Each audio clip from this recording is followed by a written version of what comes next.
Krishna Hare Krishna Krishna Krishna Hare Hare Hare Rama Hare Rama Rama Rama Hare Hare। तो पहले session में हमने लिया था जीवन का लक्ष्य। तो उसमें हमने चर्चा की थी कि जो जीवन के 4 कार्य हैं, खाना, सोना और खुद की रक्षा कर लेना और संतान उत्पत्ति, ये चारों कार्य हैं वो पशुओं में और मनुष्यों में सेम रूप से पाए जाते हैं। लेकिन मनुष्य है वो मनुष्य जीवन है वो उच्च उद्देश्य के लिए है। और दूसरे में हमने चर्चा की थी कि सत्य को कैसे जाने। तो फिर उसमें हमने 3 प्रमाण लिए थे, शब्द प्रमाण, अनुमान प्रमाण और प्रत्यक्ष प्रमाण। 3 अलग अलग प्रमाणों से किस प्रकार से हम सत्य को जान सकते हैं, वो विषय हमने चर्चा किया। और तीसरे विषय में हमने चर्चा किया पुनर्जन्म का विज्ञान, कैसे ये जीव है एक शरीर से दूसरे शरीर में स्थानांतरण करता है। और उसके बाद हमने चर्चा की कि भगवान कौन है। इतने सारे देवी देवता हैं तो उसमें से सुप्रीम पर्सनैलिटी कौन है। तो हमने अलग अलग शास्त्रों के अनुसार उसको देखा था कि सुप्रीम पर्सनैलिटी है वो कृष्णा है। और उसके बाद हमने अगला सेशन लिया था कर्म का सिद्धांत क्या है, कर्म किस तरह से कार्य करता है, क्यों हमें इस जीवन के या पूर्व जीवन के किए हुए कर्म है वो अगले जीवन में उसका भुगतान करना पड़ता है। और फिर लास्ट सेशन हमने लिया था सर्वश्रेष्ठ योग पद्धति। तो आज हर युग का अपना धर्म होता है। जैसे सतयुग का धर्म था, हमने बताया था उसमें कि ध्यान योग, और त्रेता युग का था वो यज्ञ, और द्वापर का है वो अर्चा विग्रह की सेवा, और कलयुग का हरिनाम संकीर्तन। तो इस तरह से हमने अलग अलग युग धर्म की बात की थी। और कलयुग का जो युग धर्म है वो हरिनाम कीर्तन है। और आज का मुख्य सेशन सुखी जीवन के रहस्य। तो हमने ये सब जान लिया, तो फिर हम किस प्रकार से एक सुखी जीवन है वो व्यतीत कर सकते हैं। हरे कृष्ण। तो हमने जो ज्ञान लिया, तो फिर इस शिकारी जैसा या पक्षियों जैसा ज्ञान न हो, जैसा यहाँ पर है। हमने ये चर्चा की थी, शायद तीसरे या चौथे सेशन में ये बात की थी कि एक बार जो है शिकारी आता है और सब पक्षियों को जाल बिछाकर ले जाता है। तो सब पक्षी है वो इस प्रकार से चर्चा करते हैं कि इस प्रकार से हमारी प्रजाति है वो बिल्कुल गुम हो जाएगी, तो हमें कुछ करना चाहिए। तो उसमें है वो एक गुरु के पास जाते हैं और गुरु बोलता है कि तुम्हें मैं एक मंत्र देता हूँ और उस मंत्र का जाप करना तो तुम इस कष्ट से बच जाओगे। तो उसने कहा, गुरु ने उनको मंत्र दिया, यहाँ पर लिखा है शिकारी आएगा, जाल बिछाएगा, दाना डालेगा, लोभ से उसमें फंसना नहीं। तो अगले दिन सब पक्षी वहां पर यही मंत्र का जाप कर रहे थे बैठे बैठे। और शिकारी आया तो उसने देख लिया कि आज तो सबको पता चल गया है कि लोभ से फंसना नहीं है। तो शिकारी ने कहा कि ठीक है, मैं तो अपना कर्म करूं।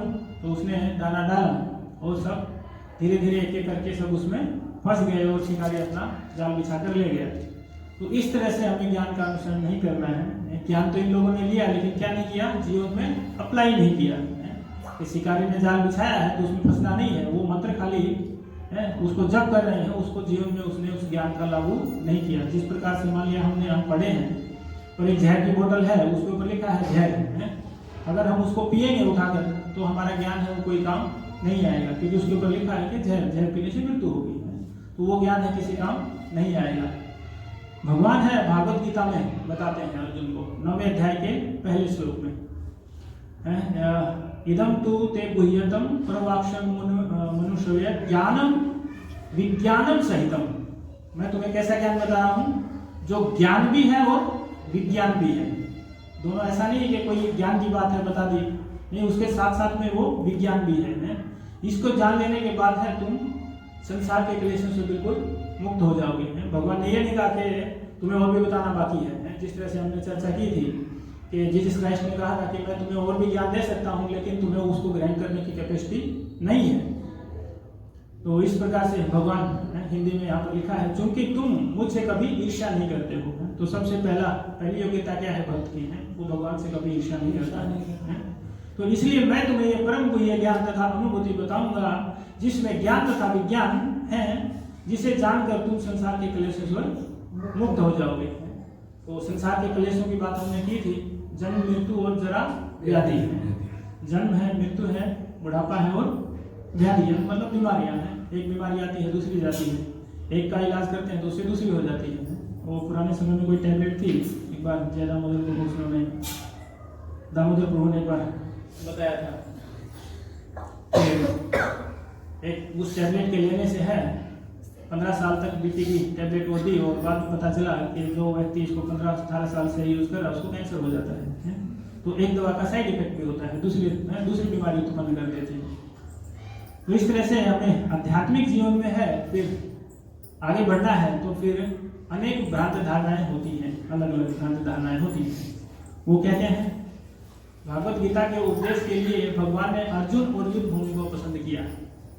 तो काफी लोगों की भ्रांत धारणा क्या है कि यार भगवान का नाम लेंगे तो फिर तो वन में जाना पड़ेगा, परिवार को छोड़ देना पड़ेगा। लेकिन अर्जुन कौन है? अर्जुन ने भागवत गीता सुनी, वो युद्ध शस्त्र छोड़कर वन में चला गया? नहीं गया, उसने युद्ध किया। और ऐसा भी नहीं है कि वो उसने गृहस्थ आश्रम छोड़ दिया। अर्जुन की 4 पत्नियां हैं, ऐसा नहीं है कि वो उसने गृहस्थ जीवन छोड़ दिया। उसने गृहस्थ जीवन का भी पालन किया और अपने कर्तव्य का भी पालन किया, दोनों का पालन किया। ऐसा नहीं है कि उसने कोई भी कार्य है वो छोड़ दिया। तो हमें गृहस्थ जीवन में रहते हुए है वो सब कार्य कर रहे हैं, कहीं हिमालय में जाना नहीं है। और फिर यहाँ पर आध्यात्मिकता सिर्फ निवृत्ति का कार्य है। कुछ लोग ऐसे सोचते हैं कि नहीं ये तो बुढ़ापे का कार्य है। लेकिन प्रहलाद महाराज बताते हैं कि बचपन से ही व्यक्ति को भागवत भक्ति में लगना चाहिए, जिससे उसका आध्यात्मिक जीवन में प्रगति हो। और फिर परिवार को छोड़ना जरूरी है, लोग ऐसा भी सोचते हैं।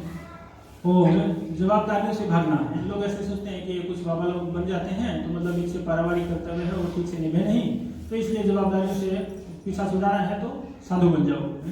लेकिन साधु के ऊपर भी तो जवाबदारी होती है ना, वो भी तो समाज में प्रचार का कार्य करता है, फिर उसको भी तो कर्म करना पड़ता है। ऐसा तो है नहीं कि वो कर्म नहीं कर पाता है, क्योंकि भगवान ने भी, जब अर्जुन ने यह प्रश्न किया कि इस युद्ध से मुझे पाप कर्म लगेगा, पाप का भी फल भोगना है, पुण्य का भी फल भोगना है, तो मैं क्यों नहीं ये युद्ध छोड़कर सन्यासी बन जाऊं और भिक्षा मांगूंगा। तब भगवान ने कहा कि बिना कर्म किए तो है पेट का निर्वाह भी नहीं हो सकता है, उसके लिए भी कर्म करना ही पड़ेगा। तो ऐसा नहीं है, जिम्मेदारी से भागना नहीं है, ये जिम्मेदारी का कार्य है। मनुष्य जीवन अगर मिला है तो मनुष्य जीवन में ये जिम्मेदारी का कार्य है। बाकी हमने चर्चा की शुरू में है, खाना, सोना, निद्रा और संतान उत्पत्ति, ये सब तो कोई भी आप छोटे से छोटा जीव या बड़े से बड़ा हाथी भी जीव ले ले तो भी वो सब कर ही लेते हैं। लेकिन मनुष्य जीवन है वो उससे ऊपर उठने के लिए है। जिस तरह से हमने पीछे उदाहरण दिया था कि कार है वो रोड पर ही चलती है, लेकिन एरोप्लेन है कुछ देर तक रोड पर चलता है फिर टेक ऑफ कर लेता है। तो मनुष्य जीवन है उसी तरह है। ये 4 स्तंभ है मनुष्य जीवन के, लेकिन वो उसके ऊपर उठने के लिए है। तो समय का बिगाड़ना है, इससे क्या लाभ हो गया? हरे कृष्णा करेंगे उससे क्या लाभ होगा? सब लोग प्रॉफिट ढूंढते हैं ना हर काम में, कोई भी काम करें इससे मेरा क्या लाभ होगा? तो वो कहाँ पर देखते हैं? देहात्म बुद्धि से देखते हैं, आध्यात्मिक स्तर पर, आत्मा के स्तर पर नहीं देखते हैं। जिस प्रकार इस शरीर का निर्वाह वो खाने से होता है, तो आत्मा का निर्वाह किससे होता है? आत्मा की जो खुराक है वो क्या है? हरि नाम है। तो इस तरह से है, ये समय का बिगाड़ना नहीं, समय का सदुपयोग है। और अन्य महत्वपूर्ण काम है, अभी समय नहीं है। बहुत सारे लोग यही बोलते हैं अभी समय नहीं है। बिल्कुल सही बोल रहे हैं, समय नहीं है, क्योंकि मृत्यु सिर पे खड़ी है। परीक्षित महाराज जब उनको पूछते हैं सुखदेव गोस्वामी को कि मनुष्य को क्या करना चाहिए, क्या नहीं करना चाहिए, किसकी भक्ति करनी चाहिए, किसकी नहीं करनी चाहिए, 6 प्रश्न उन्होंने पहले स्कंद के लास्ट में पूछा था। तो उस समय उन्होंने कहा था कि मनुष्य को है श्री हरि भक्ति करनी चाहिए, और उस समय उन्होंने कहा कि कब करनी चाहिए। तो उन्होंने कहा कि जीवन के अंत में करनी चाहिए। तो उसने कहा कि जीवन का अंत कब है? अभी जीवन तो मृत्यु है वो तो सबके सिर आने खड़ी है, उसका कोई गारंटी कार्ड तो है नहीं कि कल आएगी या 100 साल बाद आएगी। तो उसने कहा कि हर रोज ऐसा ही समझ के भगवान का नाम है वो लेना चाहिए कि कल मृत्यु आने वाली है। तो इस तरह से है, अन्य महत्वपूर्ण काम है उन सबको, 100 कामों को छोड़कर भी भगवान का नाम लेना इंपॉर्टेंट है। और कोई सही मार्गदर्शक नहीं है। तो भगवान ने भागवत गीता दी है, सही मार्गदर्शक तो मिला हुआ है, अर्जुन के माध्यम से भगवान ने हमें दी है, और उसके माध्यम से गुरु शिष्य परंपरा भी है। जिस तरह हम स्कूल में जाते हैं तो टीचर हमें पढ़ाता है ना, तभी तो हम आगे पढ़ते हैं बायोलॉजी या जो भी जितने भी हैं, जो भी सब्जेक्ट लेते हैं। मान लिया बीकॉम किया तो मैथ्स पढ़ाते हैं, आर्ट्स लेते हैं तो वो सब पढ़ाते हैं, तो एमबीबीएस लिया तो मेडिसिन का सब जानकारी देते हैं। तो सब हर विषय में है वो गुरु होता ही है। हम अपने आप से है वो अपने आप से स्वयं पढ़ करके अपना इलाज नहीं कर सकते। अगर हमें बुखार हुआ तो अगर हम एमबीबीएस की बुक या बुखार किस किस कारण से होता है वो कारणों को पढ़ने जाएंगे तो 5 साल लग जाएंगे कि किन कारणों से बुखार होता है और कौन सी मेडिसिन है। तो उतना समय बिगाड़ने से अच्छा है कि जो प्रैक्टिकल डॉक्टर है एमबीबीएस उससे जाके हम दवा ले आए हैं। अपने आप से प्रयास करने की जरूरत नहीं है। ये हमने पिछली बार भी चर्चा किया था। तो फिर हमने पीछे चर्चा किया था कि ज्ञान प्राप्ति के हैं वो 3 तरीके हैं। कौन से हैं हमने चर्चा किया था? ये अनुमान प्रमाण, प्रत्यक्ष प्रमाण, अनुमान प्रमाण और शब्द प्रमाण। फिर हमने बताया था कि प्रत्यक्ष प्रमाण, अनुमान प्रमाण ये दोनों है वो परफेक्ट नहीं है, शब्द प्रमाण है वो परफेक्ट है, जो हमें शास्त्र के माध्यम से ज्ञान कराता है। जिस प्रकार से हमने उसके बीच में एक उदाहरण दिया था कि अगर किसी बच्चे को अपनी माता का पता नहीं है तो उसको परफेक्ट कौन बता सकता है? उसकी माता बता सकती है कि उसका पिता कौन है। वो डीएनए टेस्ट करा के या किसी से शक्ल मिला करके ऐसा नहीं पता कर सकता है कि ये मेरे पिता है, ये मेरे पिता है। तो इस तरह से प्रत्यक्ष प्रमाण में हमने 4 त्रुटियों की बात की थी कि प्रत्यक्ष प्रमाण में है हमारी इंद्रियां हैं वो क्या है? मर्यादित है, वो सब कुछ नहीं जानती हैं। और हमारी इंद्रियां मर्यादित है तो फिर क्या होते हैं? हम भ्रमित होते हैं। ये हमने उदाहरण दिया था कि ये ऐसा लगता है कि बोतल बाहर निकली हुई है, लेकिन ये पेंटिंग ऐसी बनी हुई है जिसमें हमें बोतल बाहर दिखती है।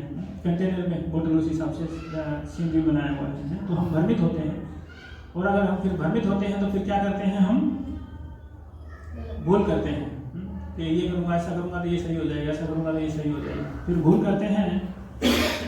भूल को छिपाने के लिए क्या करते हैं? फिर दूसरों को धोखा देते हैं, चीटिंग करते हैं। तो ये चार त्रुटियां हमने प्रत्यक्ष प्रमाण के ऊपर चर्चा किया था। तो इस प्रकार से फिर हमने आगे चर्चा किया था कि 4 त्रुटियां हमें गलत धारणाओं में रखती हैं, तो फिर सही ज्ञान का कैसे पता चलेगा? इंद्रियां हमारी मर्यादित हैं, हमें भ्रम होता है और हम भूल करते हैं और हमें छुपाने के लिए उस दूसरों को धोखा देते हैं। तो इनसे पहले फिर हमने बात की थी शब्द प्रमाण की। तो शब्द प्रमाण फिर हमने शास्त्र की बात की थी।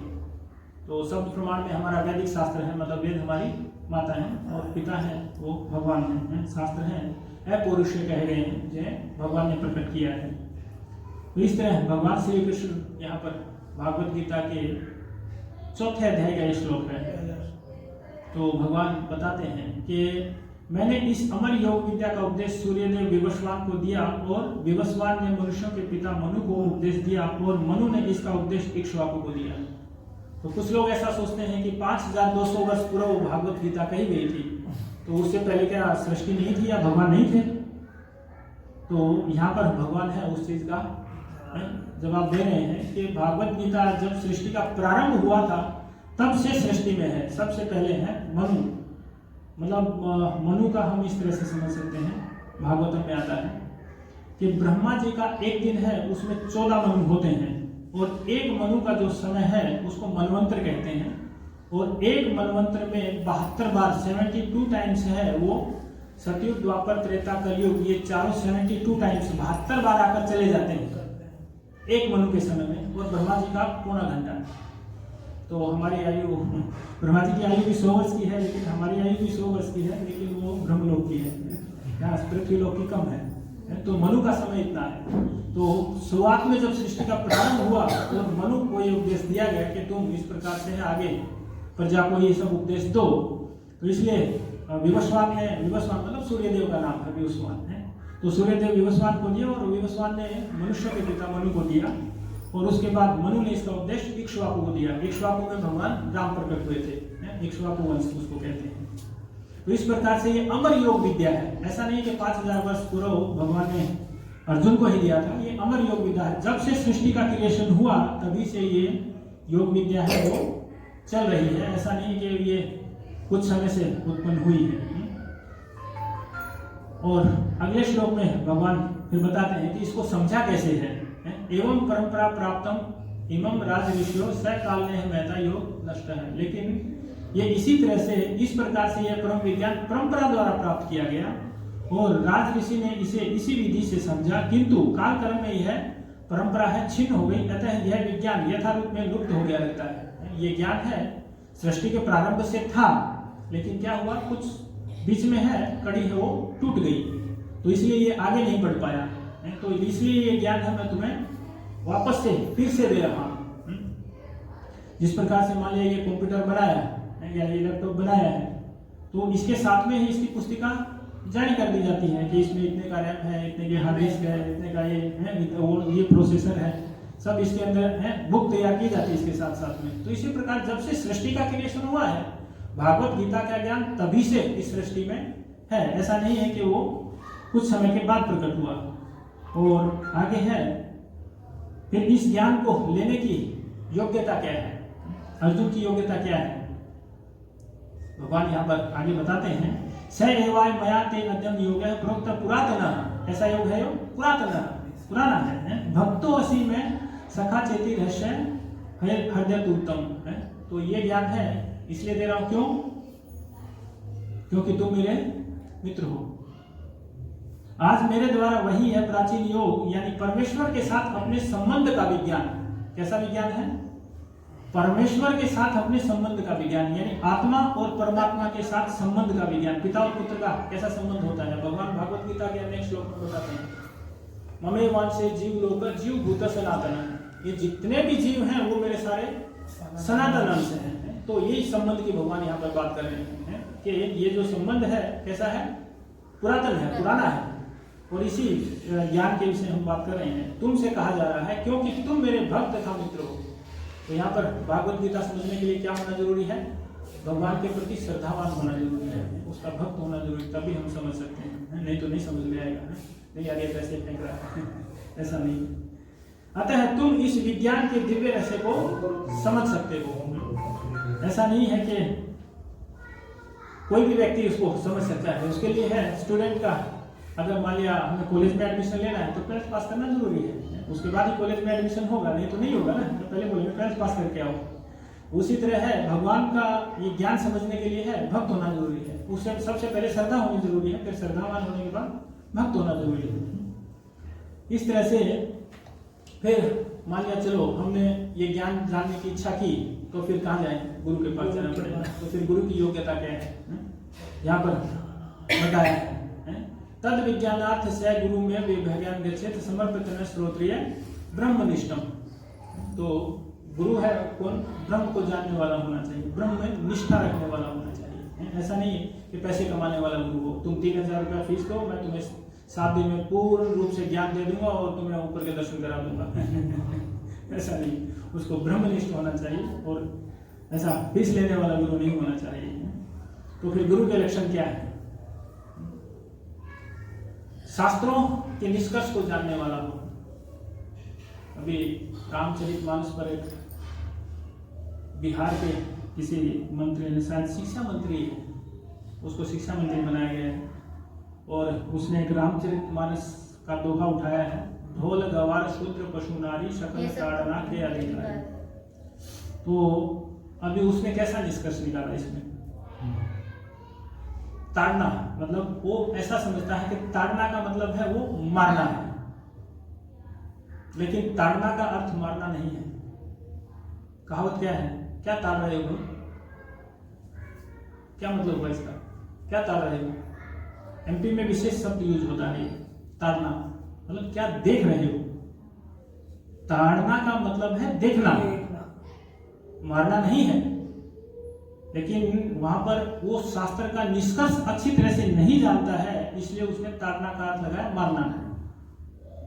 अब इन चारों चीजों के ऊपर है ढोल।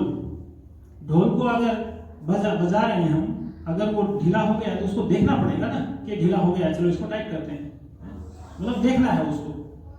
तो ढोल गवार, अगर कोई गवार व्यक्ति है तो उसके ऊपर भी नजर रखनी पड़ेगी ना, कहीं उत्पात तो नहीं कर रहा ना कुछ। बंदर के हाथ में बंदूक दे दी तो गलत हो जाएगा ना सारा। है, वो तो चला देगा कहीं भी धनाधन धनाधन, तो गवार के ऊपर नजर रखनी पड़ती है, उसको देखना पड़ता है? तो ढोल गवार शूद्र भी जैसे हम कोई मजदूर लेकर आए हैं, उसको काम लगाया, हमारा काम चल रहा है मान लिया मकान का या कोई भी कार्य कर, उस पर हम नजर नहीं रखेंगे, उसको देखेंगे नहीं, तो वो कभी चाय पीने लग जाएगा, कभी बीड़ी पीने लग जाएगा, है। तो इस तरह से अपना समय तो नहीं गवा रहा है, तो उस पर नजर रखनी पड़ती है। ढोल गवार शूद्र पशु का भी ख्याल रखना पड़ता है ना, उसको टाइम से चारा देना है, टाइम से पानी पिलाना है, तभी तो दूध देगा ना, है। या भैंस रखी है या गाय रखी है, जो भी रखा है, तो उसको देखना पड़ता है समय समय पर। और नारी को भी देखना पड़ता है समय समय पर, है? जिस प्रकार से स्त्री तैयार होती है तो अपने पति से पूछती है, देखो मैं अच्छी तो लग रही हूँ ना, है। या हम ऑफिस से आए तो मान लिया सही मूड नहीं दिख रहा, तो हम पूछते हैं ना, क्या हुआ, क्या बात हो गई, क्यों आज उठी हुई बैठी हो, है। मतलब देखना। तो यहाँ पर है, कुछ लोग निष्कर्ष नहीं जानते हैं कि निष्कर्ष क्या है, लेकिन उसका है अर्थ का अनर्थ बना देते हैं, है? तो लोग जानते नहीं है इसके विषय में, पूरा निष्कर्ष नहीं जानते, लेकिन गुरु है वो जानता है इस विषय में, है? तो तुलसीदास जी ऐसे कोई पागल व्यक्ति थोड़े हैं जो ऐसी सब बातें लिखी हैं। और ये बात कौन कह रहा है?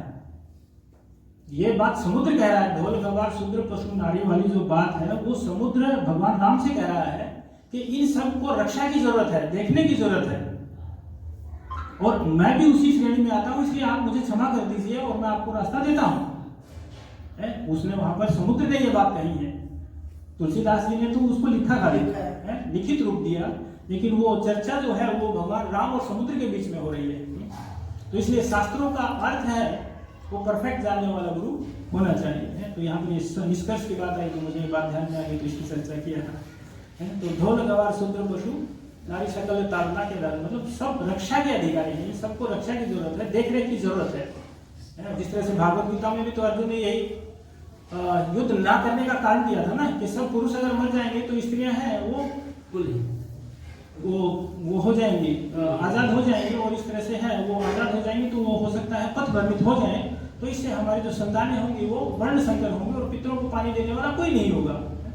तो वहां पर भी रक्षा की बात की गई है, तो हर जगह है वो रक्षा की बात की गई है।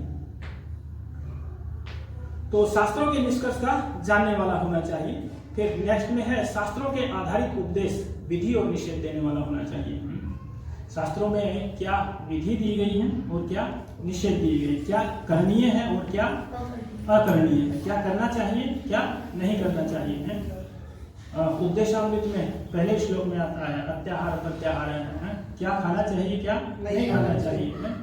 तो उसमें भी काफी सारे लोग हैं, कोई चर्चा कर रहा था कि हम तो है मांसाहार करते हैं, क्योंकि मनुष्य मांसाहार इसलिए करता है क्योंकि वो पचा सकता है, पशु का मांसाहार इसलिए करता है क्योंकि वो पचा सकता है। भाई पचा तो दादाजी का मांस भी सकता है, तो दादाजी का मांस क्यों नहीं खाता है? तो इस तरह से ऐसा नहीं है। जो शास्त्र में विधि और निषेध दिए हैं वो सब चीजों को ध्यान में रखते हुए दिए गए हैं। मांसाहार के लिए अगर हम चर्चा करें तो मांसाहार है उन पशुओं के लिए है जिनके दांत आगे से नुकीले होते हैं या जो जीभ से पानी पीते हैं। जीभ से जो पानी पीते हैं उनके लिए मांसाहार वैलिड है। तो मनुष्य क्या जीभ से पानी पीता है? नहीं, वो तो मुंह से पानी पीता है, होठ से पानी पीता है, होठों से। तो इस तरह से है विधि और निषेध। गुरु परफेक्ट बताता है कि क्या विधि है और क्या निषेध है, और वो क्या होता है, का भक्त होता है। एक बार एक महाराज है कथा कर रहे थे, तो वहां पर उसने कहा कि भक्तों को है प्याज और लहसुन नहीं खाना चाहिए, सब्जी में नहीं यूज करना चाहिए। तो उसकी पत्नी भी उसमें बैठी थी, तो वो तो रोज प्याज लहसुन डालकर भोजन बनाती थी। तो वो आया और जैसे ही भोजन लगाया तो उसने तो बिना प्याज लहसुन का बनाया था। तो वो बैठते खाना खाते ही बोला कि आज कैसा खाना बनाया है, इसमें तो कुछ टेस्ट ही नहीं आ रहा है। बोले आपने तो बोला था कथा में कि प्याज और लहसुन नहीं खाना चाहिए। बेवकूफ वो उनके लिए था, मेरे लिए थोड़ा ही है। तो गुरु है वो भगवान का भक्त होना चाहिए और सब भी उसका पालन करते होना चाहिए। ऐसा नहीं कि वो लोगों को तो उपदेश दे और खुद मांसाहार शराब या प्याज लहसुन खाए। भक्त का भगवान का भक्त होना चाहिए और आचार्यों की परंपरा में आना चाहिए, गुरु शिष्य परंपरा में होना चाहिए। और फिर नैतिक नियमों के अनुसार भी जीवन जीना चाहिए, जैसे अभी हमने चर्चा की। वो लोगों को उपदेश दे और खुद उन सब नियमों का पालन ना करे तो फिर वैसा आजकल के जो टीचर हैं वो स्कूल में पढ़ाते हैं और बाहर आके सिगरेट पीते हैं। हैं। तो मैं देखता वो जब बच्चों को लेने जाता था स्कूल से, तो कुछ टीचर्स है बाहर साइड में खड़े होकर सिगरेट पीते, तो बच्चों को क्या शिक्षा देंगे, क्या पढ़ाएंगे? स्मोकिंग नहीं करना चाहिए, बाहर आके स्मोकिंग करते हैं, बच्चे क्या कहेंगे? ये टीचर खुद तो स्मोकिंग करता है, हमको ना बोलता है। तो आचार्य है वो नियम के अनुसार उसको जीवन जीना चाहिए। तो वो जिस तरह वो बताया गया है उदाहरण के अनुसार कि किसी महात्मा के पास है कोई माता अपने बच्चे को लेकर गई कि महात्मा जी ये गुड़ बहुत खाता है, आप कुछ कहिए ना। बोले एक काम करना, आप 7 दिन के बाद इसको लेकर आना। तो बोले ठीक है। तो वो 7 दिन के बाद उसको लेकर गई कि महात्मा जी कुछ कहिए। तो उसने कहा बेटा गुड़ मत खाना। बोले ये बात तो आप उसी दिन कह देते। बोले तब तक मैं भी खाता था, अभी 7 दिन से मैंने नहीं किया इसलिए मैं इसको बोल रहा हूँ। तो गुरु है पहले स्वयं पालन करना चाहिए, उसके बाद है वो दूसरों को शिक्षा दे तो अच्छा है, तभी उसका परफेक्ट ज़्यादा वो असर पड़ेगा। तो साधु के लक्षणों से युक्त होना चाहिए। साधु का मतलब ये नहीं है कि उसने भगवा वस्त्र पहन रखे वही साधु है। ऐसे भगवा वस्त्र वाले तो गोल्डन चौकड़ी पे तिलक लगा के बहुत सारे आते हैं, वो भस्म वगैरह भी लगाते हैं। तो ऐसा नहीं कि कोई कपड़ों से साधु नहीं हो जाता है। हम सब गृहस्थ हैं, लेकिन फिर भी हम कोशिश कर रहे हैं कि भगवान की शुद्ध भक्ति की जाए। तो इसी तरह से है वो साधु के लक्षणों से युक्त होना चाहिए, चाहे भले ही वो गृहस्थ हो, ब्रह्मचारी हो, गृहस्थ हो, सन्यासी हो, वानप्रस्थ हो, लेकिन वो साधु के गुणों से युक्त होना चाहिए। और जाति वर्ण देश इत्यादि ये सब कैसे हैं? ये सब बाह्य लक्षण हैं। भगवान राम ने सबरी के झूठे में खाए ना, वो तो शूद्र थी, तो भगवान ने कहाँ भेदभाव किया? तो इसी तरह से हमारे जो गुरु हैं भक्ति विकास स्वामी महाराज, वो तो विदेशी हैं, लेकिन हमने उनको देखा है कि वो एक शुद्ध भगवान के भक्त हैं।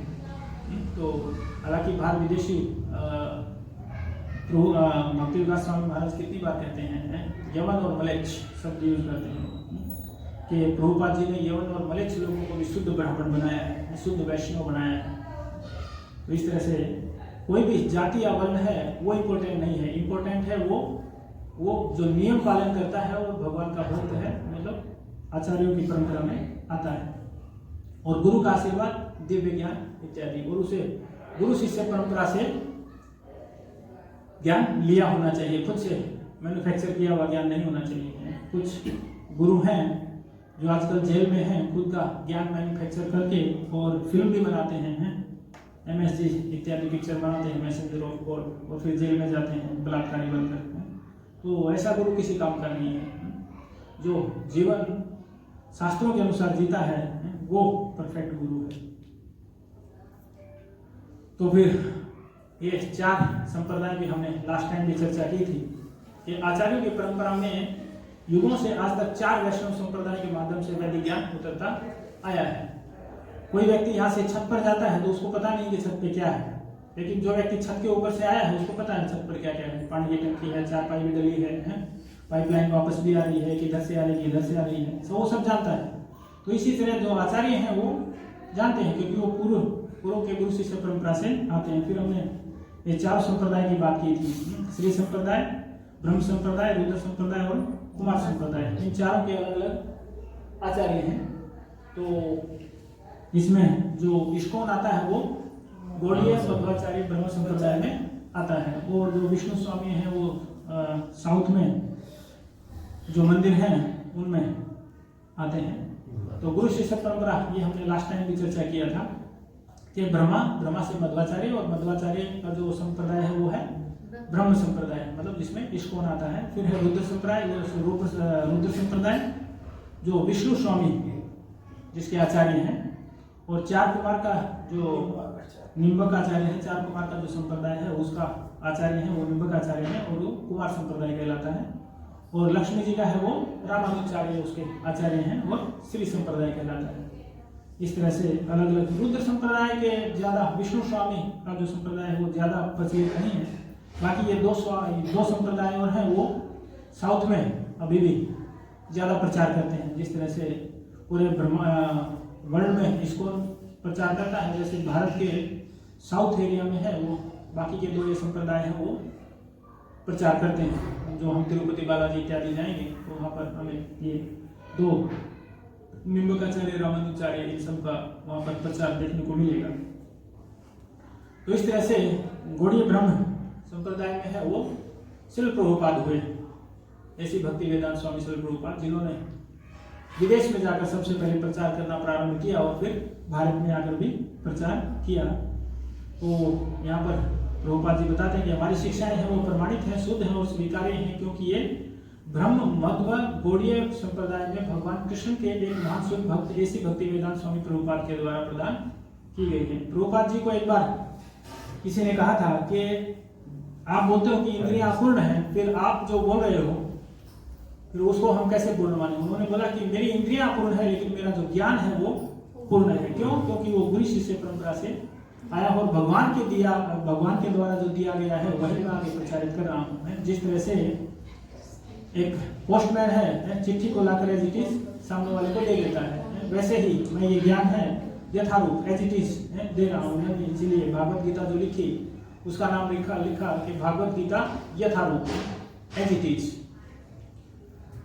तो इस तरह से भौतिक समस्याओं का समाधान, तो अर्जुन भगवान से दूसरे श्लोक में दूसरे अध्याय में कहते हैं, दूसरे अध्याय के स्टार्टिंग में कहते हैं, सॉरी ये भगवान कह रहे हैं, ये श्लोक है भगवान कह रहे हैं कि कार्पण्य दोषो स्वभावः पृच्छामि त्वाम धर्म सम्मूढ़ चेतसः यच्छ्रेय स्यानिश्चितम ब्रूहि तस्मै शिष्यते हम सधी मां त्वं प्रपन्नम, कि मैं आपकी शरण में आया हूँ, ये ज्ञान दे। भगवान यहाँ पर अर्जुन है भगवान से प्रार्थना कर रहे हैं, क्योंकि इन कुछ श्लोकों के पहले अर्जुन ने कहा था कि दोनों सेनाओं के बीच में मेरा रथ आप लेकर चलो। तो वहां पर भगवान ने बताया था कि ये तुम्हारे चाचा मामा नाना गुरु सब हैं, भाई हैं, तो देखो इन सबको देखो। तो तब है उसने कहा कि अब मेरी त्वचा है वो जल रही है, मेरे रोंगटे हैं वो खड़े हो गए हैं, मेरे हाथ से गाड़ी छटक रहा है और मैं भ्रमित हो गया हूँ, मुझे क्या करना है मैं भूल गया हूँ। तो तब है भगवान उनको डांटते हुए कहते हैं, भगवान डांटते हुए इस श्लोक के बाद डांटते हुए कहते हैं कि तुम ऐसा कैसे कर सकते हो। तो यहाँ पर अर्जुन है इस श्लोक को कह रहे हैं, अब मैं अपनी कृपण दुर्बलता के कारण अपना कर्तव्य भूल गया हूँ और सारा धैर्य खो चुका हूँ। ऐसी अवस्था में मैं आपसे पूछ रहा हूँ कि जो मेरे लिए श्रेयकर हो उसे निश्चित रूप से बताएं। अब मैं आपका शिष्य हूँ और आपका शरणागत हूँ, कृपया मुझे उपदेश दे। तो मेरे लिए श्रेयकर है, ये शब्द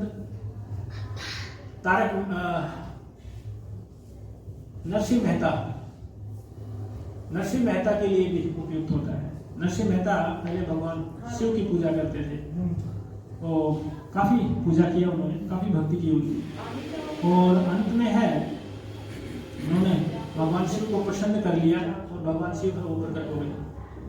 तो कहा कि बोलो क्या चाहिए, जो मेरे लिए बोले श्रेयकर हो वो दीजिए। तो उन्होंने कहा तुम्हारे लिए श्रेयकर कृष्ण भक्ति है। तो तब उन्होंने उनको कृष्ण भक्ति दिया।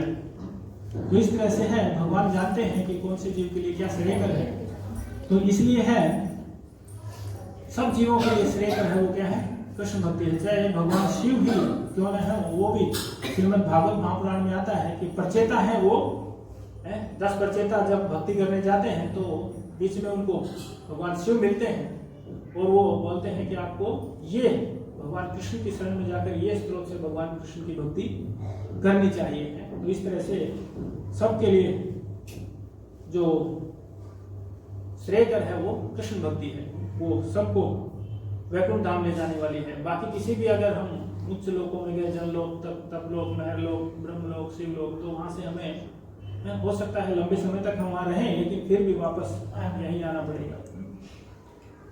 तो किस प्रकार से गुरु के पास जाना चाहिए और किस प्रकार से गुरु के पास नहीं जाना चाहिए, किस प्रकार गुरु के पास नहीं जाना चाहिए, तो यहाँ पर एकलव्य की बात आती है। तो एकलव्य गुरु के पास गया द्रोणाचार्य के पास, तो उन्होंने मना कर दिया उनको कि तुम्हें मैं शिक्षा नहीं दे सकता हूँ। तो उन्होंने क्या किया, अपनी जिद से उनकी प्रतिमा बनाकर अभ्यास किया और बाद में भगवान कृष्ण ने उनका वध कर दिया। क्यों? क्योंकि वो इसके योग्य नहीं थे। एक कहावत है, हल्का आदमी हवलदार बन जाए तो सबको परेशान करेगा। तो एकलव्य की बात भी इसी तरह की थी कुछ। और किस प्रकार से शिष्य की योग्यता क्या है, किस प्रकार से योग्य गुरु के पास जाना चाहिए। भागवत गीता में भगवान बताते हैं तद विधि प्रणिपातेन परिप्रश्नेन सेवया उपदेशयन्ति ते ज्ञानम ज्ञानिनः तत्त्वदर्शिनः। तो तुम गुरु के पास जाकर सत्य को जानने का प्रयास करो। गुरु के पास जाओ और उनके पास जाकर के यह नहीं पूछना है कि मेरी पगार का जो पैकेज है वो कैसे बढ़ेगा। सत्य को जानने की कोशिश करो कि जीवन का जो परम सत्य है उसको किस प्रकार हम प्राप्त कर सकते हैं। उनसे विनीत होकर जिज्ञासा करो, चैलेंज मूड में नहीं, विनीत भाव से उनकी सेवा करो। और स्वरूप सिद्ध व्यक्ति तुम्हें ज्ञान प्रदान कर सकते हैं क्योंकि उन्हें सत्य का दर्शन किया होता है। इसलिए वो मेरे पास 2000 का नोट है तो मैं आपको 2000 का नोट नहीं सकता हूँ ना, मेरे पास है नहीं तो मैं कहाँ से दूंगा।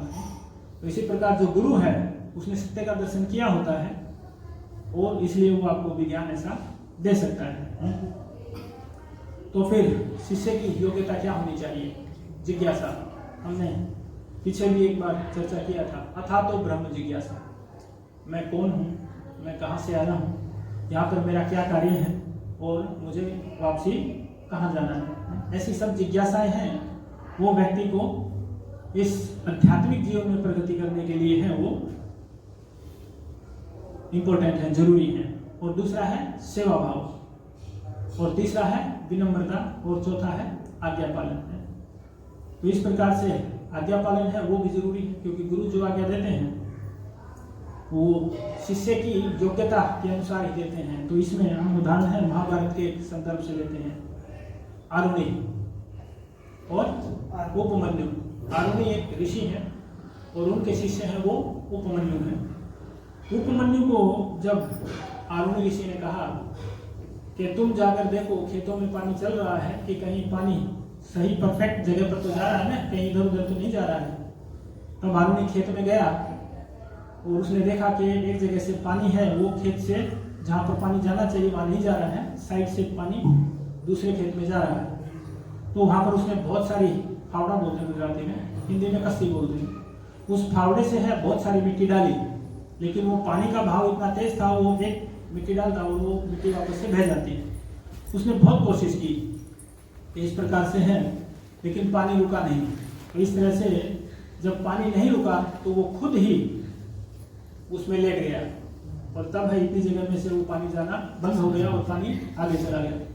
तो पूरी रात है वो इस तरह से ठंड के समय में पानी में लेटा रहा और जब बहुत देर तक आरुणि नहीं आया तब उपमन्यु नहीं आया तो आरुणि ऋषि को बड़ी चिंता हुई कि ये कहाँ रह गया, आया नहीं अभी तक। तो उस समय आरुणि ऋषि उसको ढूंढते ढूंढते खेत में पहुंचे।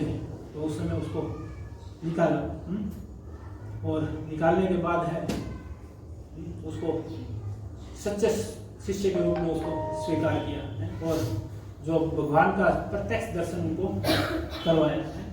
तो गुरु है वो जानता है कि मेरा ये शिष्य है वो इस कार्य को करने में क्षमता रखता है।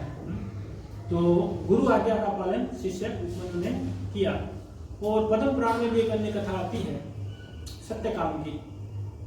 तो सत्यकाम जब गुरु के पास गया तो उसने कहा कि मुझे शिक्षा लेनी है, लेकिन वो एक वैश्या का पुत्र था, उसका पिता नहीं था।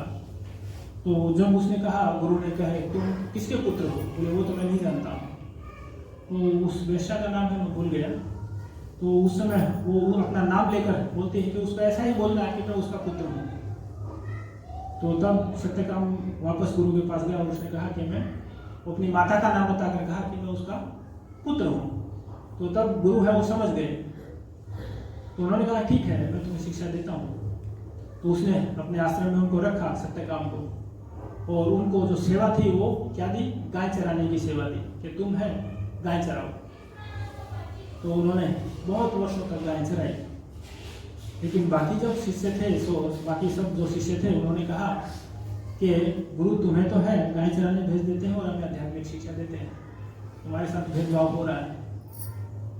लेकिन सत्यकाम को है गुरु की आज्ञा पर परफेक्ट विश्वास था कि गुरु मेरे साथ कभी गलत नहीं करेंगे। तो कुछ समय के बाद जब गुरु को ये बात पता चली कि शिष्यों ने इस तरह से आपस में सत्य काम को कुछ बहकाया, तो तब एक आध्यात्मिक चर्चा की शास्त्रार्थ करने के लिए बिठाया गया कि शिष्यों में आपस में कंपटीशन करवाते हैं ना, किसको ज़्यादा नॉलेज है। तो इस तरह का शास्त्रार्थ कराया गया, तो उसमें सत्य काम ने सबको हरा दिया, जबकि वो कहा जाता था गाय चराने जाता था। लेकिन गुरु है वो जानता है कि मेरा शिष्य है वो किस तरह से परफेक्ट होगा। है वो गाय चराने जाता था, उनमें एक सांड भी था, और सांड के हृदय में ब्रह्म को प्रकट करके गुरु ने उसको शिक्षा दी। सांड के हृदय से ब्रह्म में दर्शन करा दिया है। तो गुरु है वो कहीं से भी उसको शिक्षा दिला सकता है। गुरु जानता है कि किस प्रकार से है मेरा शिष्य है वो योग्य है और किस प्रकार से वो ले सकता है। लेकिन आज की सब तरह नहीं है। ऐसे ऐसे सदगुरु किसी काम के ना जो नाड़ के तरले चेले की, ऐसे सदगुरु है वो किसी कार्य काम के नहीं है जो चेले की गर्दन काट ले। तो आजकल तो अप्रोक्सीमेट जो ज़्यादा लोग आते हैं वो पैसा कमाने के लिए आते हैं।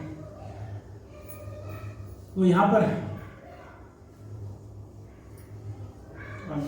ओके, ये आगे का है। फिर गुरु से शिक्षा एवं दीक्षा प्राप्त करना। फिर यहाँ गुरु की चर्चा करते हैं। तो गुरु है वो 4 प्रकार के होते हैं। पहला गुरु होता है पथ प्रदर्शक गुरु। जिस प्रकार से यहाँ पर अभी प्रोग्राम हो रहा है, तो किसी ने आपको बताया कि यहाँ पर प्रोग्राम होता है, आप आइए, तो उसने आपको क्या किया, पथ दिखाया, रास्ता दिखाया, पथ प्रदर्शक गुरु। फिर उसके बाद एक होता है शिक्षा गुरु।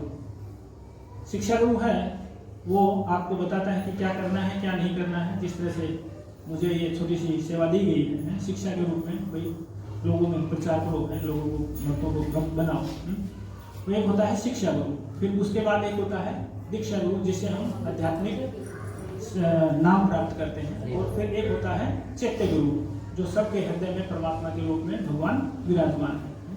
इस प्रकार से गुरु शिष्य परंपरा से ये चार प्रकार के गुरु का स्टेज पार करके हम भगवान तक पहुंचते हैं।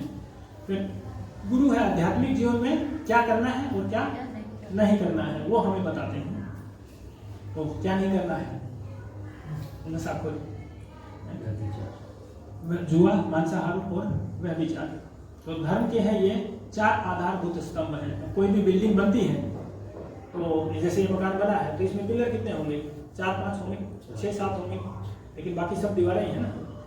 तो मेन आधारभूत है वो स्तंभ होते हैं। तो इस तरह धर्म के जो आधारभूत स्तंभ है वो ये 4 हैं, जो इन 4 नियमों का पालन करता है। मतलब नशाखोरी, तो नशा उसमें यहाँ तक भी चाय कॉफी का भी है, उसमें भी कैफीन होता है, उसका वो भी नशे में आता है। कुछ लोग जो चाय पीते हैं उनका अनुभव होगा, अगर एक दिन चाय नहीं मिले तो दूसरे दिन उसी दिन शाम तक सर में दर्द हो जाता है। क्यों? क्योंकि कैफीन ने अपनी जगह बनाई होती है। फिर है जुआ। जुए के भी अलग, ताश खेलना ही जुआ नहीं है, या जुआ है वो सिर्फ गैम्बलिंग नहीं है। जुए के अनेक प्रकार हैं। जिस प्रकार से शेयर मार्केट में पैसा लगाना भी जुए में आता है। और उसके बाद मांसाहार है वो भक्ष्य अभक्ष्य का हमें ज्ञान कराता है। और मांसाहार से है क्या नहीं रहता है, हृदय में दया नहीं रहती। तो कुछ लोगों को, कुछ जो बच्चे हैं उनको बताया कि मान लिया पैकेट में आता है मांसाहार, तो उसको पता नहीं कि किस चीज़ का है। तो अगर किसी बच्चे को दिया जाए कि चलो ये मुर्गा है और इसको ले जाओ रूम में, अब इसको काटो, तो क्या वो कर पाएगा? नहीं कर पाएगा, क्योंकि उसको पता है ये जीवित है और ये तो इसलिए जब उसको पता लगता है कि हाँ ये नहीं खाने योग्य है, तब वो उसको छोड़ देता है। तो मांसाहार है इस तरह से उसका निषेध बताया गया है, क्योंकि उससे जीव में है वो मनुष्य में हृदय वो दया नहीं रहती है। और व्यभिचार चाणक्य एक श्लोक में बताते हैं, मातृवत परदारेषु परदर्वेषु लोष्टवत, अपनी पत्नी को छोड़कर अन्य सब स्त्रियों को माता के समान देखना, मतलब अवैध स्त्री संबंध है वो तो नहीं होगा। अगर समाज में ये 4 नियम गवर्नमेंट लागू करे, सबसे पहला नशाखोरी बंद कर दे, सिगरेट बनाने की कंपनी, दारू बनाने की कंपनी, गुटखा बनाने की कंपनी, अगर ये सब बंद कर दे तो नशाखोरी बंद हो जाएगी ना। नियम पालन लगाए कि नशा नहीं करना और ये सब फैक्ट्री बंद कर दे। और दूसरा, जुआ नहीं खेलना है, सब क्लब हाउस बंद कर दे, मांसाहार सब कसाई खाने बंद कर दे, और व्यभिचार सब लोग है शिष्टाचार में रहेंगे। अगर ये 4 नियम गवर्नमेंट लागू कर दे तो एक सुव्यवस्थित समाज की प्रतिष्ठित हो सकता है। लेकिन नशाखोरी है, नशा दारू पीना है, कानून अपराध है। दारू पीना यहाँ गुजरात में कानून अपराध है, लेकिन दारू की फैक्ट्री है गवर्नमेंट दारू बनाती है और अपराध है, कानून अपराध है। और इसी तरह जुआ खेलना अपराध है, लेकिन क्लब बनाती है। मांसाहार के लिए तो ज्यादा कुछ बताया नहीं है गवर्नमेंट ने, लेकिन व्यभिचार भी, अन्य स्त्रियों से संबंध बनाना भी अपराध है, लेकिन फिर भी वेश्याखाने हैं, रेड लाइट जोन फिर भी मिलते हैं। तो इस तरह से ये 4 धर्म के आधारभूत स्तंभ हैं, जिसमें तपस्या, दया, सत्य और शुद्धता है क्या क्या जाती है। तपस्या का नाश है वो नशा कर देता है, और दया का नाश है वो मांसाहार कर देता है, हृदय में दया नहीं रहती है। और सत्य का नाश है वो जुआ कर देता है, और शुद्धता का नाश है वो व्यभिचार कर देता है। तो ये चारों चीज हैं वो, इन 4 जो धर्म के आधारभूत स्तंभ हैं, तपस्या, दया, सत्य और शुद्धता, तो भागवतम में इस तरह से बताया गया है।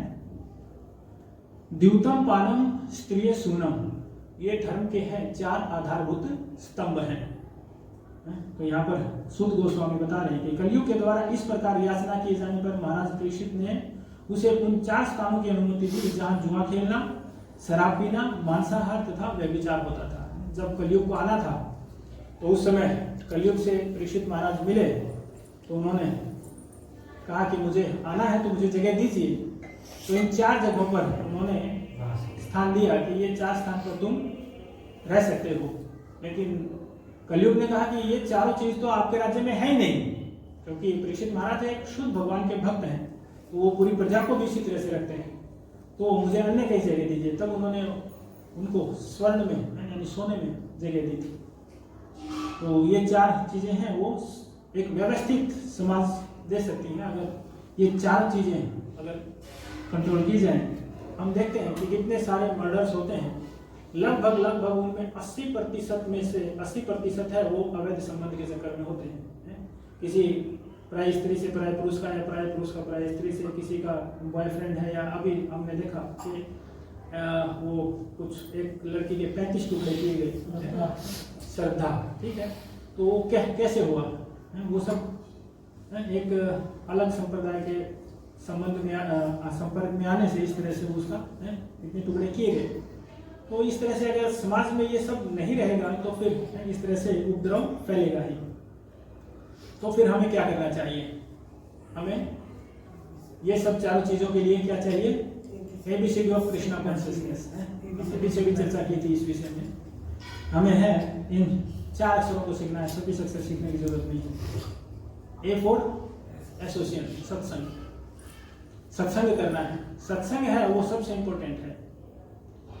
सत्संग एसोसिएशन है, ऐसे तो वकीलों की भी एसोसिएशन होती है, डॉक्टरों की भी एसोसिएशन होती है, ट्रांसपोर्टर की भी एसोसिएशन होती है, लेकिन सबसे इंपॉर्टेंट है वो सत्संग है। सत्संग है वो इंपॉर्टेंट है। अन्य सब कैसे हैं, भौतिक एसोसिएशन है, लेकिन ये कैसी है, स्पिरिचुअल एसोसिएशन है, आध्यात्मिक है, कृष्णा कॉन्शियसनेस है। और सेकंड है पुस्तक पढ़ना। अगर हमने फर्स्ट अपना लिया है तो सेकंड हम अपने आप आ जाएंगे। जिस तरह से अभी हम ये 7 सत्र पूरे हो जाएंगे, इसके बाद फिर हम क्या करेंगे, भागवत गीता का एडवांस कोर्स चालू कर देंगे। तो उसमें हम भागवत गीता के एक श्लोक के ऊपर जाएंगे। तो हमने सत्संग में हम आ रहे हैं, तो फिर क्या होगा, बुक रीडिंग अपने आप हो जाएगी। क्यों, क्योंकि हम उसमें भागवत गीता के एडवांस कोर्स में श्लोक बाई श्लोक चर्चा करने वाले हैं। अगर हमने सत्संग में आए हैं तो फिर एसोसिएशन भी हो जाएगी, तो सॉरी पुस्तक पढ़ना भी हो जाएगा, बुक रीडिंग भी हो जाएगा। और उसके बाद फिर क्या होगा, हम चैंटिंग भी करेंगे, क्योंकि भक्तों के संग में हम यहाँ बैठ के चैंटिंग करते हैं। तो फिर हमें धीरे धीरे पता चलता है कि चैंटिंग है वो जरूरी है, क्योंकि सत्संग में आएंगे तो भक्तों के संग में बैठकर हम चैंटिंग भी करेंगे। एक पॉइंट, अगर एक ही चीज हम अपनाते हैं, क्या, सत्संग, एसोसिएशन, भक्तों का संग अगर अपनाते हैं तो चारों के चारों ABCD चारों कंप्लीट हो जाएंगे। और चौथा है प्रसादम, डाइट। जिस प्रकार से हम यहाँ पर अभी प्रोग्राम के बाद है क्या लेंगे, प्रसाद लेंगे। हमने पहले सत्संग किया, भक्तों का संग किया, फिर हमने पुस्तक रीडिंग की, कुछ भागवत गीता के श्लोक मैंने आपके सामने प्रस्तुत किए, और उसके बाद फिर क्या हम हरे कृष्णा की चैंटिंग करेंगे और उसके बाद हम प्रसाद की डाइट लेंगे हैं। तो एक सत्संग में आने से है ये चारों ABCD वो कंप्लीट हो जाती है। तो सत्संग है इसलिए भक्तों का संग है इंपॉर्टेंट है। साधु संग लव मात्र है। अगर साधुओं का संग है, भक्तों का संग अगर लव मात्र है, तो लव एक समय की शायद 6 मिनट 15 मिनट शायद लव मात्र लव जो समय है वो शायद 15 मिनट का होता है तो मुझे भी देखना पड़ेगा, पर शायद 15 मिनट का होता है। तो अगर 15 मिनट भी भक्तों का संग किया जाए तो वो भी फायदेकारक है। तो इस प्रकार से तो यहाँ पर एक मृगारी की स्टोरी है और एक ब्राह्मण और बकरी की स्टोरी है और एक समुद्र मंथन की स्टोरी है। ये तीनों मैं बारी बारी से आपको बताऊंगा। तो मृगारी की कथा है वो स्कंद पुराण में आती है। मृगारी है वो एक शिकारी था और इस तरह से उन्होंने वो पशुओं को अधमरा करके छोड़ देता था। तो नारद मुनि एक दिन उधर से जा रहे थे तो उन्होंने देखा कि अधमरे पशु है यहाँ पर पड़े हुए थे। तो नारद जी को बड़ी दया आई कि ये कैसे हो रहा है, ये कौन करके ऐसा कौन कर रहा है। तो आगे उसको मृगारी मिला तो उसने कहा कि ये सब किसने किया। बोले मैंने किया है। बोले क्यों। बोले मुझे बहुत मजा आता है इसमें करने में, क्योंकि थोड़ी देर के बाद तड़प तड़प के मर जाएंगे और फिर आराम से इनका मांस खा लूंगा। तो तब नारद जी ने कहा कि ये सब तुम्हें है अगले जीवन में भुगतना पड़ेगा। तो बोले तो मैं खाऊंगा क्या। बोले उसकी व्यवस्था मैं कर देता हूँ, तुम ये कार्य करना बंद कर दो, पशुओं को मारना है वो बंद कर दो, तो मैं तुम्हारे भोजन की व्यवस्था करता हूँ। तो बोले क्या करना होगा मुझे। तो बोले तुम एक काम करो, गांव के किनारे जाकर बैठ जाओ और मैं सब गांव वालों को बताऊंगा कि एक महात्मा आए हैं, तो तुम्हारी प्रसाद की व्यवस्था हो जाएगी। तो वो गया और वहाँ पर जाकर हरि नाम का जप करने लगा और नारद मुनि ने बताया कि बाहर एक बहुत अच्छा साधु आया है तो उसकी सेवा कीजिए। तो कोई दूध लेकर आया, कोई फल लेकर आया, कोई अन्न लेकर आया, तो उसी से उसने खुद भी खाया, भंडारा भी किया, सब भक्तों को भी प्रसाद खिलाया। और जब कुछ समय के बाद नारद ऋषि आए तो उन्होंने उनके साथ में उनका एक मित्र भी आया। जब वो उनको प्रणाम करने लगा तो वहाँ पर है कुछ चींटियाँ थी, तो उनको पहले उसने साइड में किया, उसके बाद उनको दंडवत प्रणाम किया। तो तब उसने कहा कि देखो मृगारी, पहले तुम पशुओं का वध कर रहे थे और अभी तुम चींटी भी नहीं मार रहे। भगवान के नाम में है वो इतनी शक्ति है कि तुम्हारा हृदय कितना परिवर्तन हो गया। और दूसरा है कुछ लोग इस तरह से भ्रमित भी करते हैं।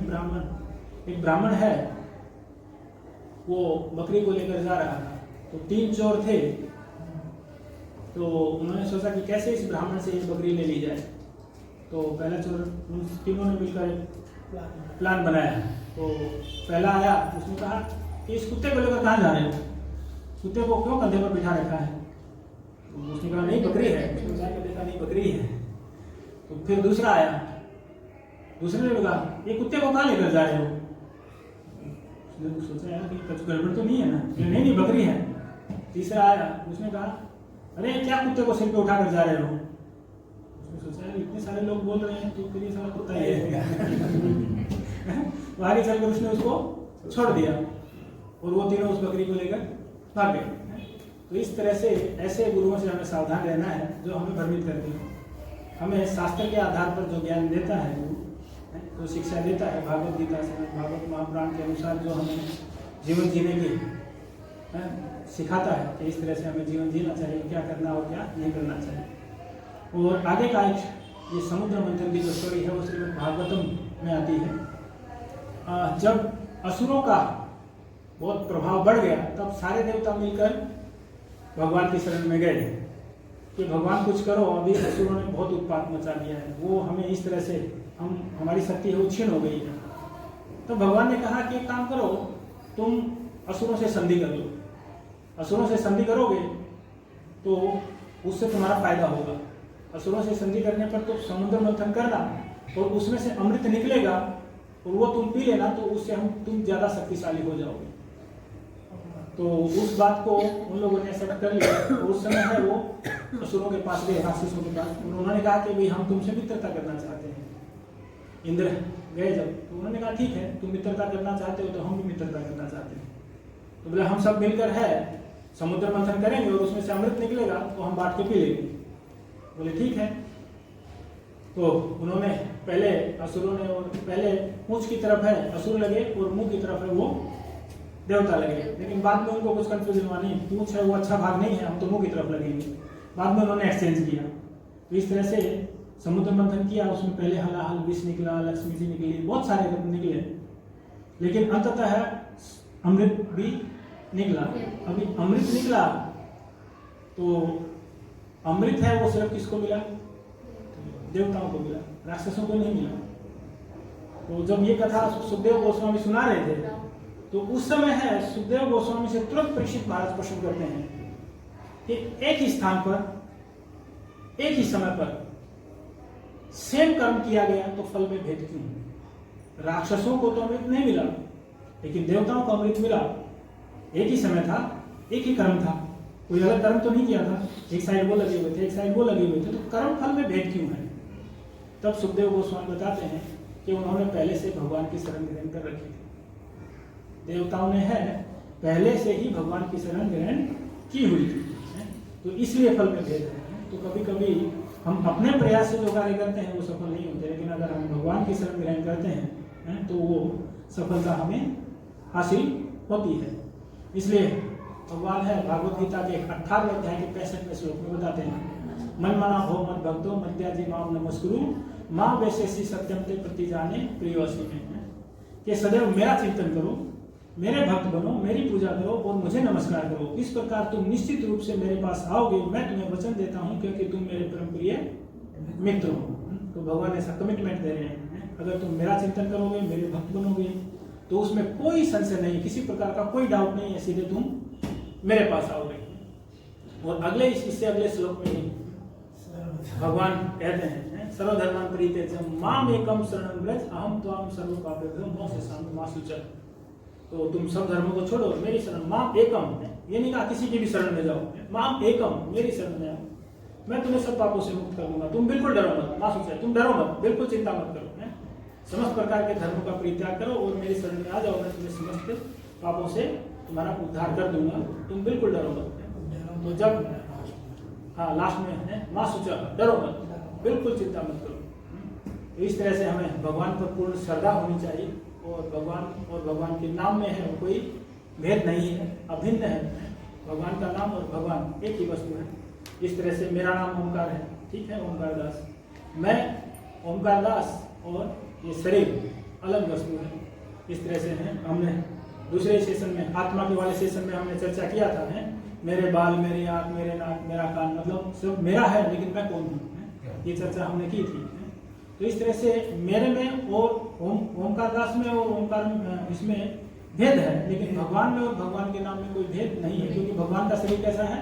सचित आनंद है, सत्य चित्त और आनंद से बना हुआ है, हमारे जैसा पंच भौतिक नहीं है, पृथ्वी जल वायु अग्नि आकाश का बना हुआ नहीं है। इस तरह से हमने उसमें एक चर्चा किया था, ईश्वर परम कृष्ण सच्चिदानंद विग्रह अनादिरादिर गोविंद सर्व कारण कारणम है, कि हम सबका तो कारण हमारे माता पिता, लेकिन वो सर्व कारण कारणम है, वो हम सब के कारण है, लेकिन उनका कारण कोई नहीं है, इसलिए वो सत्य चित्त आनंद है। इसलिए यहाँ पर लास्ट में हम महामंत्र पढ़ाते हैं, इति षोडश नाम नाम कलि कल्मष नाशनम नातः परम त्रयो सर्वदेवेषु दृष्टते हैं। कलि संतन उपनिषद में इस तरह से बताया है कि ये 16 अक्षर का जो मंत्र है, इसके जप करने से है वो व्यक्ति है सर्व सिद्धि प्राप्त कर सकता है, और आध्यात्मिक जीवन में और भौतिक जीवन में दोनों में उन्नति कर सकता है। और बृहदारण्यक पुराण में भी अलग से बताया, हरेर नाम केवलम कलो नास्तेव नास्तेव नास्तेव गतिरन्यथा है। क्या है? हरेर नाम केवलम, सिर्फ हरि का नाम, सिर्फ हरि का नाम, सिर्फ हरि का नाम है, और कुछ नहीं। कलो नास्तेव नास्तेव नास्तेव गतिरन्यथा, और कोई उपाय नहीं है, कोई उपाय नहीं है, कोई उपाय नहीं है। वो एक समुदाय में कहते हैं ना, कबूल है कबूल है कबूल है, और तलाक है तलाक है तलाक है तो 3 बार में तलाक हो जाता है, 3 बार में कबूल हो जाता है। यहाँ पर 3 बार जोर देकर कहा गया है, कोई उपाय नहीं, कोई उपाय नहीं, कोई उपाय नहीं, एक ही उपाय है, हरे नाम केवल, सिर्फ एक ही उपाय, हरे कृष्ण महामंत्र। तो इस कलयुग के लिए है वो हरे कृष्ण महामंत्र है, वो उपयुक्त है। जिस प्रकार से हमने युग धर्म की बात की, तो इस युग का धर्म है वो हरिनाम संकीर्तन करना और हरिनाम जप करना। तो अभी हम एक माला यहाँ पर हरे कृष्ण नाम से करेंगे। तो नेक्स्ट रविवार